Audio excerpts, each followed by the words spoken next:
Semua orang pasti sudah mengenal sosok beliau Susi Pujiastuti, mantan Menteri Perikanan dan Kelautan ini pernah menjadi sorotan beberapa media Indonesia dan asing.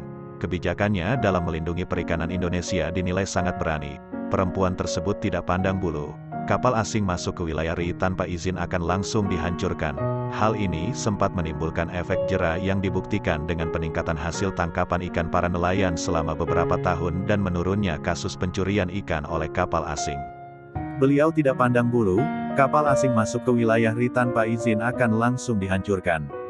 Hal ini sempat menimbulkan efek jera yang dibuktikan dengan peningkatan hasil tangkapan ikan para nelayan selama beberapa tahun dan menurunnya kasus pencurian ikan oleh kapal asing. Ada sisi menarik yang bisa dibahas dari perempuan berusia 56 tahun tersebut. Sebelum menjabat menjadi menteri, beliau adalah seorang pebisnis yang cukup sukses. Menariknya semua itu dibangun dari nol. Perempuan kelahiran Pangandaran ini lahir bukan dari keluarga kaya atau golongan pengusaha, melainkan keluarga sederhana. Ayahnya hanya beternak sapi dan kerbau yang didistribusikan ke wilayah Jawa Tengah dan Jawa Timur. Penghasilan mereka cukup untuk kebutuhan sehari-hari saja. Hidup dalam kesusahan membuat beliau pada saat SMP sudah berjualan pakaian hingga bed cover. Melihat kondisi kedua orang tuanya yang serba kekurangan itu, membuatnya berpikir untuk tidak melanjutkan pendidikan ke jenjang lebih tinggi setelah lulus SMP. Berada di lingkungan yang kaya akan hasil lautnya, perempuan kelahiran tanggal 15 Januari tahun 1963 ini memutuskan untuk mengembangkan bisnisnya dengan jual beli ikan. Waktu itu, beliau hanya punya modal 750.000 saja yang dihasilkan dari menabung sejak SMP. Keterbatasan bukan jadi masalah buat beliau, melainkan dijadikan sebagai tambahan semangat agar esok hari bisa hidup lebih baik. Semangat tersebut terbukti dengan caranya menekuni bisnis ini. Susi Pujiastuti membeli ikan di nelayan setempat, kemudian menjualnya ke berbagai restoran. Pada awalnya mendapat penolakan tetapi, dengan kegigihannya banyak restoran yang membeli ikan tersebut, karena kualitasnya sesuai dengan standar mereka. Bukan hanya gigih dalam berbisnis saja, beliau juga punya semangat pantang menyerah soal pendidikan.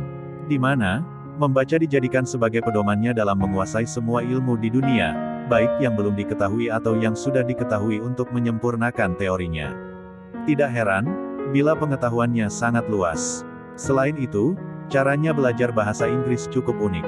Setiap hari, beliau berbicara menggunakan bahasa tersebut. Susi tidak pernah takut salah dan terus belajar dari kesalahan itu. Bisnis beliau berkembang ke penjualan lobster yang mampu mencapai luar negeri. Kondisi tersebut bukan tidak ada hambatan. Susi Pujiastuti harus memastikan bagaimana kesegarannya, yang harus dipikirkan adalah bagaimana cara mengirimnya. Bila melalui darat terlalu lama dampak terburuknya lobster bisa busuk. Semua itu bisa terkendali dengan baik. Karena sang suami adalah seorang pilot, kendala tersebut dapat teratasi. Hanya saja, permasalahan lain muncul kembali. Beliau mencoba mengajukan pinjaman ke bank untuk memperlebar bisnisnya. Hanya saja mantan Menteri Perikanan dan Kelautan tersebut harus menunggu kurang lebih 5 tahun untuk mendapatkannya.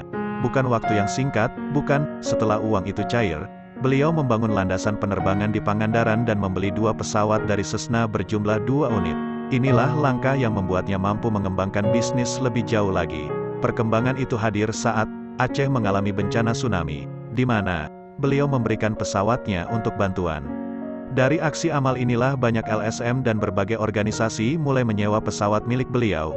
Dari sini, bisnis sushi air akhirnya mulai dikembangkan dan sampai saat ini masih bertahan mengantarkan Anda ke berbagai tempat di Indonesia. Inilah pelajaran yang dapat dipetik dari beliau. Susi Pujiastuti mengajarkan kepada kita untuk terus berjuang. Jangan malu, karena tidak bisa melanjutkan pendidikan ke jenjang lebih tinggi. Semua masih bisa terjadi asalkan jangan pernah malas untuk selalu belajar. Membaca adalah kunci yang tidak boleh ditinggalkan. Berani mencoba, salah adalah hal biasa. Tetap kuat dengan keyakinan, walau banyak perkataan netizen sering menyakitkan. Setidaknya, itulah yang dilakukan oleh Susi Pujiastuti untuk meraih kesuksesannya sampai saat ini.